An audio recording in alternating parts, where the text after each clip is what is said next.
Good morning, my dear students. Welcome back in your biology class. I hope that you all are good. Okay, in the previous class, we had discussed about the flow of energy, and I told you the flow of energy is the unidirectional. कैसा होता है? Unidirectional होता है means एक ही direction में क्या होती है, एनर्जी जो होती है वो हमारी फ्लो होती है. ये हम ऑलरेडी डिस्कस कर चुके थे. And I told you about the ultimate source of energy and that is sun. Okay, ये हम बचपन से पढ़ते हुए आ रहे हैं कि जो सोर्स होता है एनर्जी का वो क्या होता है, सन होता है. अब हमको ये देखना है कि जो सन से जो एनर्जी आती है वो पहले ट्रेप कौन करेगा. आपके जो ग्रीन प्लांट्स हैं उनके अंदर हम फर्स्ट चैप्टर के अंदर पढ़ चुके हैं कि एक पिगमेंट होता है जिसका नाम होता है क्लोरोफिल. उसमें कैपेसिटी होती है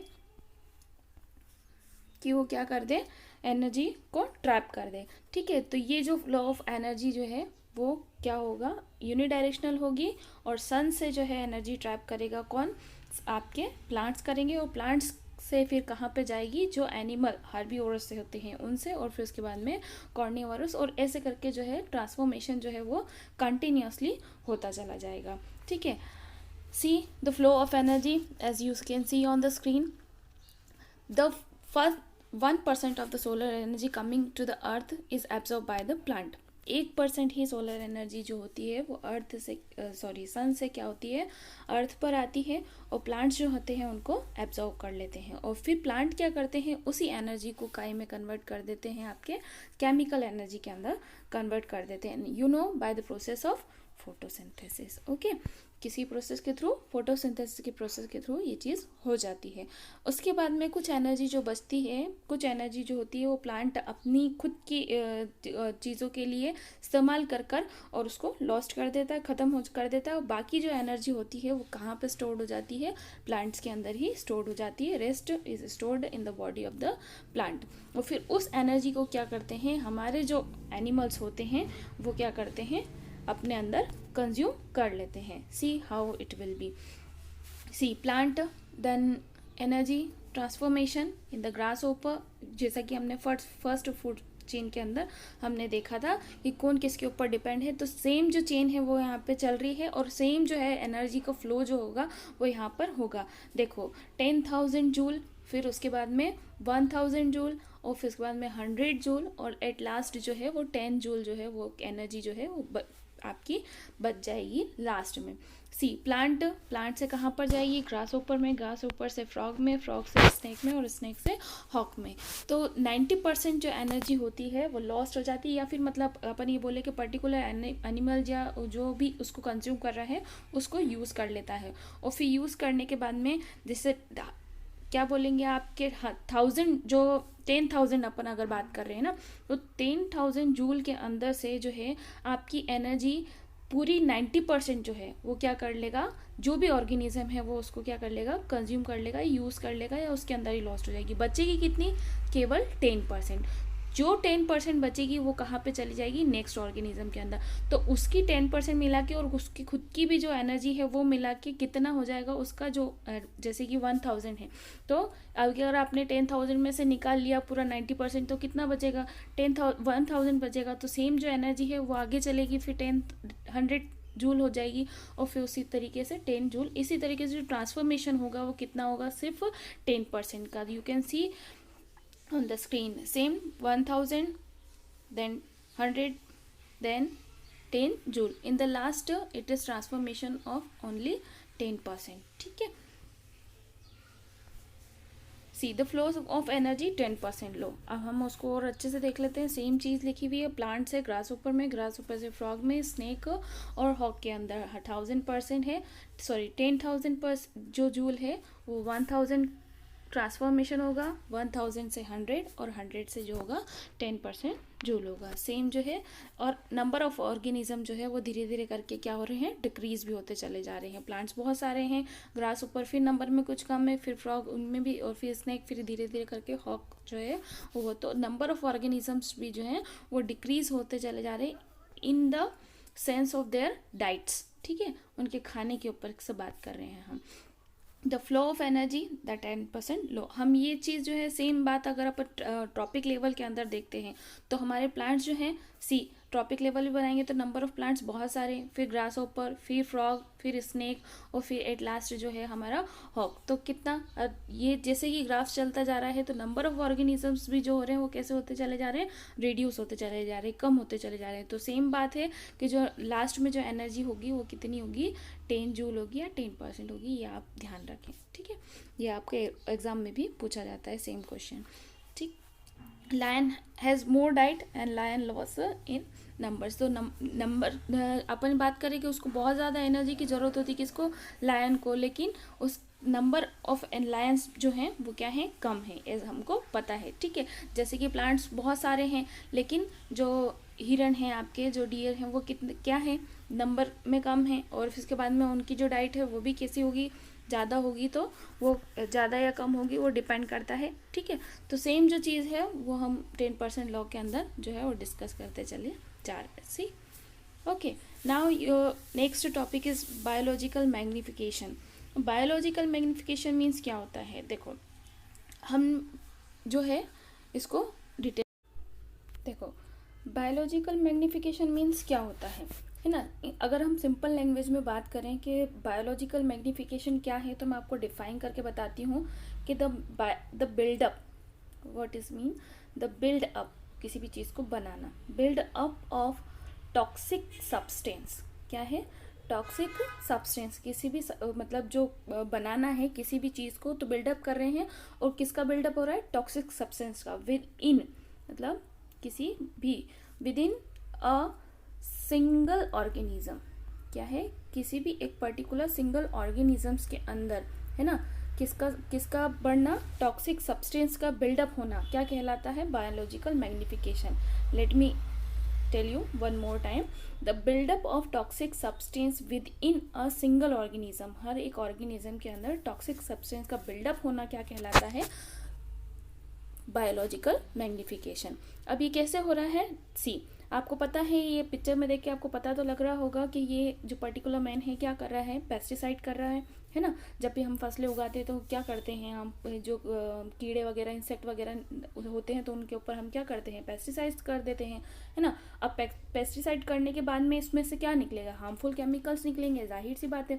तो ये हार्मफुल केमिकल क्या होंगे, प्लांट्स के ऊपर चले जाएंगे, और प्लांट्स के ऊपर जाने के बाद में जहाँ सॉइल तो पोल्यूट करेंगे ही सही, है ना, साथ ही साथ क्या होगा, जब ये हार्मफुल केमिकल्स जो हैं वो किसके द्वारा ले लिए जाएंगे, हमारे ग्रास होपर के थ्रू। हमने ऑलरेडी आपको फूड चेन की बात करी थी, हमने बोला था कि प्लांट्स कौन खाएगा, ग्रास होपर खाएंगे, और फिर उसके आगे चलते चलते पूरे जो ऑर्गेनिजम्स हैं वो खाएंगे। इसी तरीके से आपको पता है कि सॉइल कैसे पॉल्यूट होती है, हम ऑलरेडी पढ़ चुके हैं कि ये जो हमारे पास में जो केमिकल सब्सटेंस होते हैं ना, ये केमिकल सब्सटेंस क्या करते हैं, हमारी सॉइल को भी पॉल्यूट करते हैं क्योंकि वो वाटर के अंदर मिक्स हो जाते हैं, है ना। और क्या करते हैं, प्लांट्स के ऊपर तो है ही सही, और क्या कर रहे हैं, सॉइल के अंदर भी वो मिक्सअप हो रहे हैं।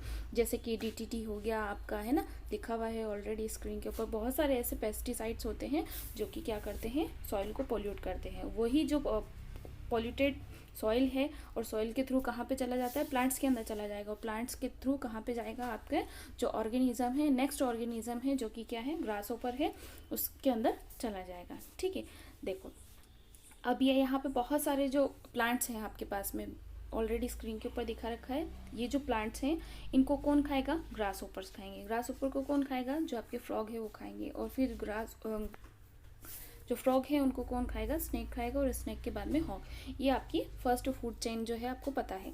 अब हमने क्या किया है, जो ये ग्रास है उसको अलग अलग नाम दे दिया है कि इसके अंदर कितना बिल्डअप हो चुका है आपका toxic substance, x x x.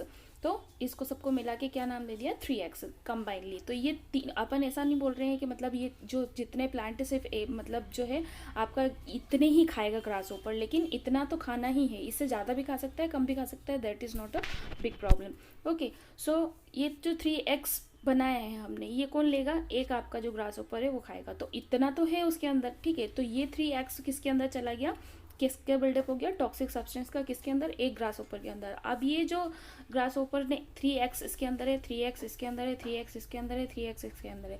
अब इतने सारे तो आपको मालूम ही है कि इतना तो जो है एक फ्रॉग जो है अपनी लाइफ टाइम में उसको खाना ही है।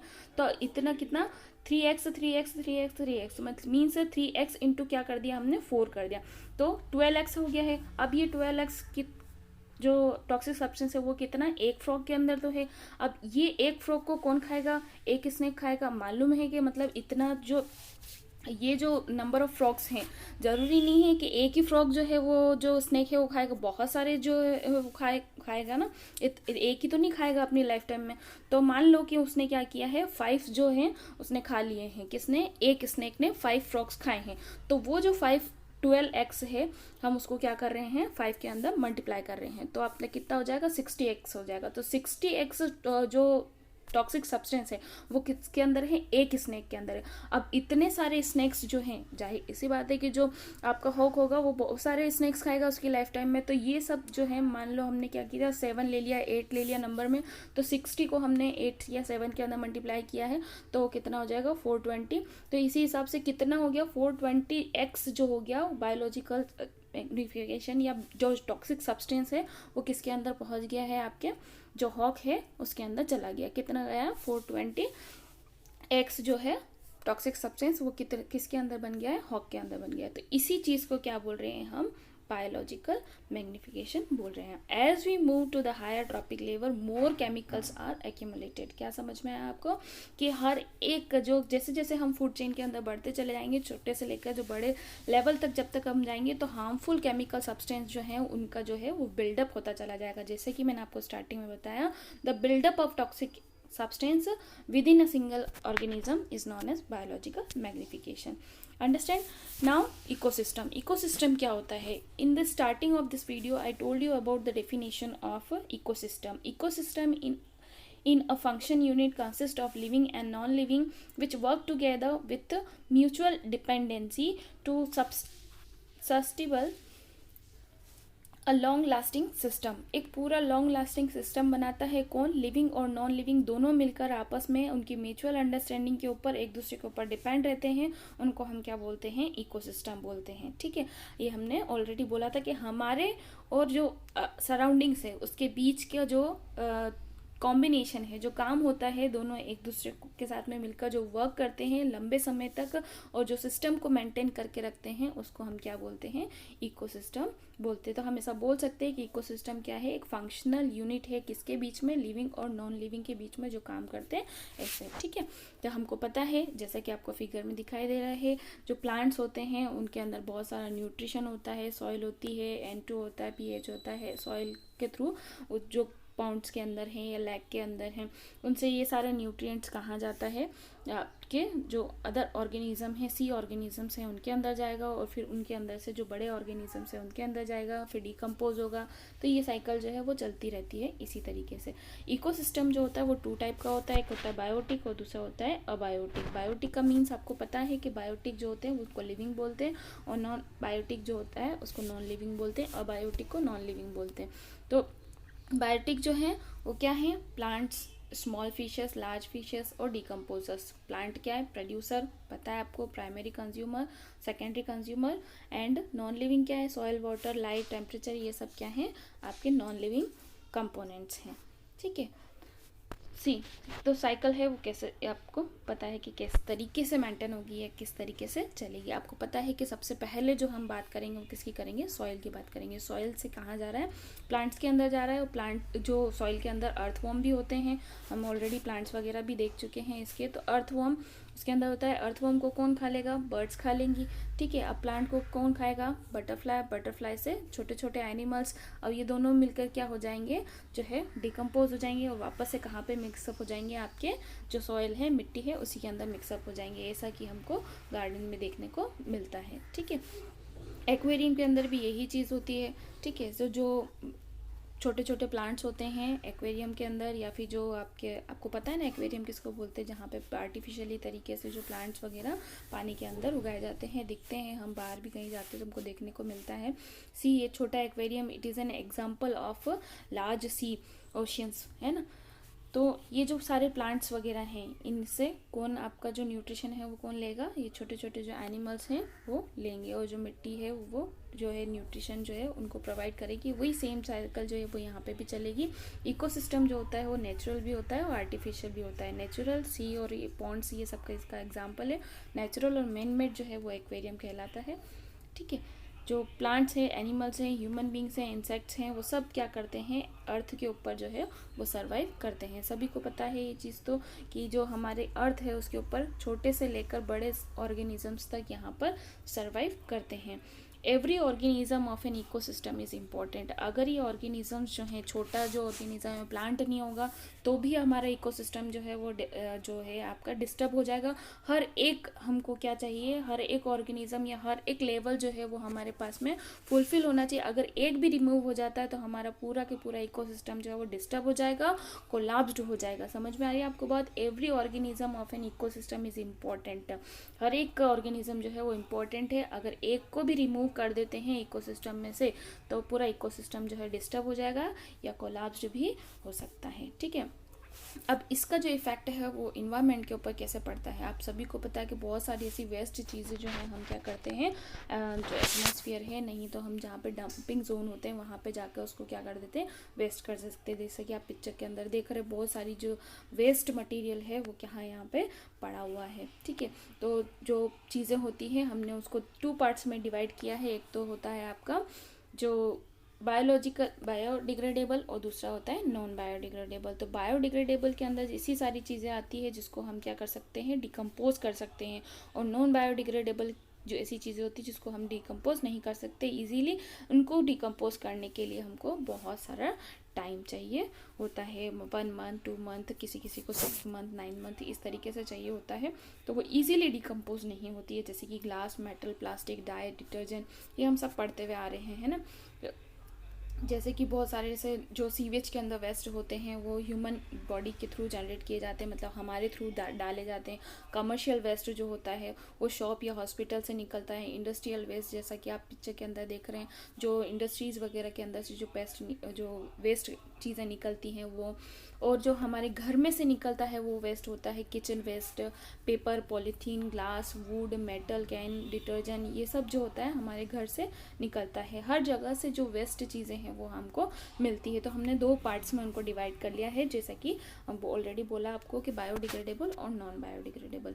ठीक है, जो बायोडिग्रेडेबल होता है पेपर है, कॉटन है, मतलब वेजिटेबल वेस्ट है, सीवेज है, इन सबको हम क्या कर सकते हैं, इजीली डिकम्पोज कर सकते हैं। और ये जो होते हैं लेस हार्मफुल होते हैं, है ना, ज़्यादा हार्मफुल नहीं होते हैं। लेकिन नॉन बायोडिग्रेडेबल जो होते हैं वो हार्मफुल होते हैं, मोर हार्मफुल होते हैं कंपैरिजन टू बायोडिग्रेडेबल। तो हम क्या करते हैं, इनको डिकम्पोज करने में हमें टाइम लगता है। Waste which can be decompose by the living organism are called biodegradable, and waste which can not be decompose by living organisms are called non biodegradable. मतलब हमारे जो इंसेक्ट्स होते हैं छोटे छोटे से, जैसे कि अर्थवर्म वगैरह हैं, अर्थवर्म बहुत ज़्यादा स्पेशल जो है मतलब प्ले रोल करता है किसके अंदर, जो डिकम्पोज करने के लिए, है ना, चीज़ों को, लिविंग थिंग्स को, या फिर जो चीज़ें होती है उसको डिकम्पोज करने के लिए हमारा जो लिविंग ऑर्गेनिज्म है जो है अर्थवर्म, वो क्या करता है, तो डिकम्पोज करने में मदद करता है। दैट इज जो बायोडिग्रेडेबल है उसके अंदर मेनली जो आता है प्लांट्स होते हैं और एनिमल प्रोडक्ट्स आते हैं। We should more know about the biodegradable material, जैसे कि प्लास्टिक है, ग्लास है ना, मतलब प्लास्टिक और ग्लास क्या है, ये नॉन बायोडिग्रेडेबल्स के अंदर आएंगे। ठीक है, लेकिन जो हम प्लास्टिक की जगह हम क्या कर सकते हैं, पेपर बैग्स का यूज़ कर सकते हैं। जो हमारे जो होते हैं ना डिस्पोजल वगैरह, उनकी जगह हम क्या कर सकते हैं, ऐसे ही जो आपको दिखाई दे रहे हैं मिट्टी के जो ये बोलते हैं ना हम, जिनके अंदर चाय पीते हैं, इनको यूज़ कर सकते हैं। ठीक है, तो paper is a biodegradable but we should still be avoided, है ना। हम क्या करते हैं, पेपर का यूज़ करना चाहिए हमको, क्योंकि वो बायोडिग्रेडेबल होता है, फिर भी हम उसको क्या करते हैं, अवॉइड कर देते हैं। तो डिस्पोजल ऑफ द वेस्ट कैसे कर सकते हैं, जाहिर सी बात है कि रिसाइकल करके कर सकते हैं। बायोगैस प्लांट बना सकते हैं, पिट्स के अंदर डंप कर सकते हैं, जला सकते हैं, और क्लीन करके भी हम क्या कर सकते हैं, डिस्पोजल कर सकते हैं या डिस्पोज कर सकते हैं किसी भी वेस्ट को। जैसे कि रिसाइकल के लिए हम क्या कर सकते हैं, पेपर, पॉलीथीन, मेटल कैंस को हम रिसाइकल कर सकते हैं। बायोगैस प्लांट के लिए हम सीवेज और फूड वेस्ट जितना भी निकल सकता है हम उससे बायो प्लांट बना सकते हैं, और डंप कर सकते हैं पिट्स के अंदर, गड्ढों के अंदर जो है हम डाल सकते हैं सीवेज या फूड वेस्ट को, और वो क्या बन जाएगा, आपका फर्टिलाइज़र बन जाएगा डिकम्पोज होने के बाद में। और जो हमारा हॉस्पिटल वेस्ट निकलता है उसको हम जला सकते हैं। और clean in plant sewage and industrial waste that dump into the water bodies के अंदर डंप कर सकते हैं। E waste and electronic waste. E waste किसको बोलते हैं? इलेक्ट्रॉनिक वेस्ट को बोलते हैं, जो कि नॉन बायोडिग्रेडेबल होता है, जैसे कि आपके मोबाइल्स वगैरह हो या इंडस्ट्री से निकल आवा जो वेस्ट हो। इलेक्ट्रॉनिक चीज़ें जो होती हैं उनको क्या बोलते हैं? जो ई वेस्ट होता है वो आपकी इलेक्ट्रॉनिक वेस्ट कहलाता है। इसके बाद में है ओजोन लेयर डिप्लीशन। आपको सबको पता है कि ओजोन लेयर किसको बोलते हैं हम? जो हमारी O3 होती है उसको ओजोन लेयर बोलते हैं। पॉइजनस गैस होती है जो हमारे एटमॉस्फेयर को क्या करती है? बचा के रखती है। अगर ये एटमॉस्फेयर के ऊपर ओजोन लेयर नहीं होती तो क्या होता? हम जो है यूवी रेस अल्ट्रावायलेट रेस से ग्रस्त हो जाते और हम लोगों को क्या होता? जो स्किन कैंसर वगैरह जैसी बीमारी जो होती है वो हमको हो जाती है। हम ऑलरेडी पढ़ चुके हैं ओजोन लेयर का फॉर्मूला जो होता है वो क्या होता है?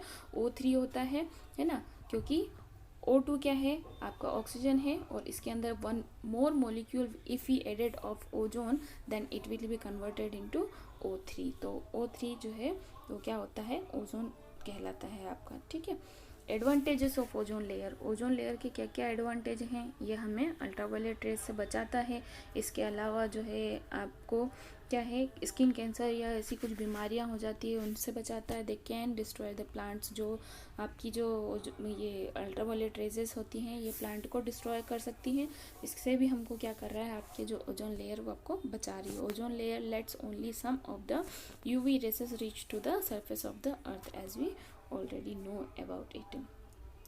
See, depletion of ozone layer है ना। ozone layer is coming within the worldwide thinnest of Antarctica and then at the Arctic. This lot of more UV rays to reach the surface of the अर्थ। आप सभी को पता है कि जो है आपको जो अंटार्कटिका में जो है वो होल होता चला जा रहा है। ये ब्लू एरिया आपको दिखाई दे रहा है। ओजोन लेयर के अंदर छोटा सा जो छेद है वो हो गया, धीरे धीरे करके वो क्या हो रहा है? बढ़ता चला जा रहा है। उसी चीज़ को हम क्या बोल रहे हैं? डिप्लीशन बोल रहे हैं ओजोन लेयर का। ठीक है। धीरे धीरे करके वो ख़त्म हो रहा है, बढ़ता चला जा रहा है। किसके कारण बढ़ रहा है? आप सभी को पता है, ग्लोबल वार्मिंग के कारण। तो we should stop it. Okay. Reason already see, chlorofluorocarbon, CFC, refrigerator, air conditioner, fire extinguisher, shaving creams वगैरह, इन सब के कारण क्या हो रहा है? आपका जो ओजोन लेयर के अंदर जो छेद है या जो होल है वो कंटिन्यूसली धीरे धीरे करके क्या होता चला जा रहा है? इंक्रीज होता चला जा रहा है। ठीक है। तो we should stop it. Prevention कैसे बचा सकते हैं? Since 1987 United Nation Environment Programme जो है वो चलाया गया था। इसके लिए arrangement between the most countries not to produce CFC, मतलब इसके अंदर ऐसा माना गया था कि जो एग्रीमेंट हुआ था कि बहुत सारी कंट्री जो हैं वो CFC का यूज़ ना करें ना, क्लोरोफ्लोरोकार्बन जो है उसका यूज़ ना करें। Then it is decrease in the growth of depletion. तो जो कि मतलब आपकी जो ओजोन लेयर है उसका जो डिप्लीशन है उसकी ग्रोथ में क्या हो जाए? थोड़ा सा डिक्रीमेंट आ जाए या डिक्रीज हो जाए, है ना। वो जो छेद है या होल है वो बढ़े नहीं। ठीक है। हियर योर जो lesson is completed. Thank you and have a nice day, great day ahead. Thank you. Bye bye. Take care.